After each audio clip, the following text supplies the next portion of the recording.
I'm glad you mentioned communication. I remember, of course, our good friend, colleague, idol, boss, Dan De Padua saying before, I remember saying, yung bokabularyo ng Pilipino lumalaki with every disaster. Di ba? Now, alam natin ang tsunami. Ngayon, alam natin ang storm surge. Di ba? And we collect. But climate change... Explosive intensification diba? today. Parang, but climate change doesn't translate to any particular, it's not one event, it's not, diba? Parang it's still very nebulous. And to your point, actually, isang tanong ko nga, have we even translated it into Filipino? I mean, meron ba tayong ginagamit na term? Essentially, it goes back to the same question as Lucci. How do we communicate climate change when we cannot communicate climate change? Yeah, there are a lot of efforts. No? For example, my organization published a climate anthology book that tries to translate climate change and its impacts to local dialects and other languages across the globe and here in the Philippines. Sample nga, I mean, what are some terms that we're using for climate change? Ano siya? Climate change sa Tagalog. Yeah, I think the first agreement of that exercise is to just agree that translating climate change, for example, in Tagalog, it won't do much. Wala eh. What we should be focused on translating is a discussion on vulnerabilities.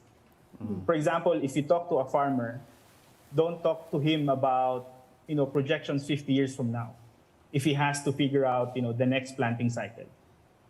Right? So I think yung discussion of vulnerabilities should be the main focus instead of translating the language.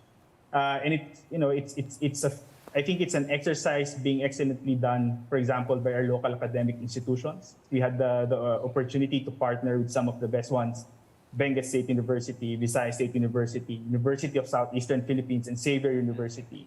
And they try to help us, translate, for example, what does it mean for climate and disaster risk finance and insurance to a banana farmer, for example, in Panabo, Davao. Right? And those things we're quite excited about. Because if people finally realize, climate change is affecting me beyond typhoons, it's actually threatening, my access to clean water. It's threatening, it's forcing me to change, for example, my labor hours. Because a 1 degree increase in our ambient temperature would mean, for example, 30% more heat stroke and so on. So yung vulnerabilities, I think yung kailangang i-communicate. And I think, as I've said, it's a problem that we have to figure out really soon. Well, sir, we understand your point about vulnerabilities being more tangible. But at the same time, hindi ba mas madali ring i-motivate ang tao pag merong pinag-usapang kalaban? I suppose that's why we're asking kung if there's any easy way to explain climate change to people, given that we also want to change behaviors. I mean, I think we all agree na tangible sa kanilang vulnerability. Kailangan may kontrabida. Pero Identify yung problem. Linggaw. Tawagan natin linggaw. You have to identify the problem to yung solution, di ba? Ayun lang, I don't know. Baka lang may ganun din palo dapat. But of course, I'm just guessing. Yeah, I mean, some of the successes that we had with local government units and local communities is during yung planning sessions, we introduced, for example, the use of a problem and solution tree, wherein basically you identify a problem that you think, it's really affecting your life. So, for example, lesser income.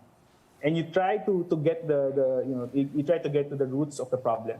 And sometimes climate change would just be one part of many other sources of your problem.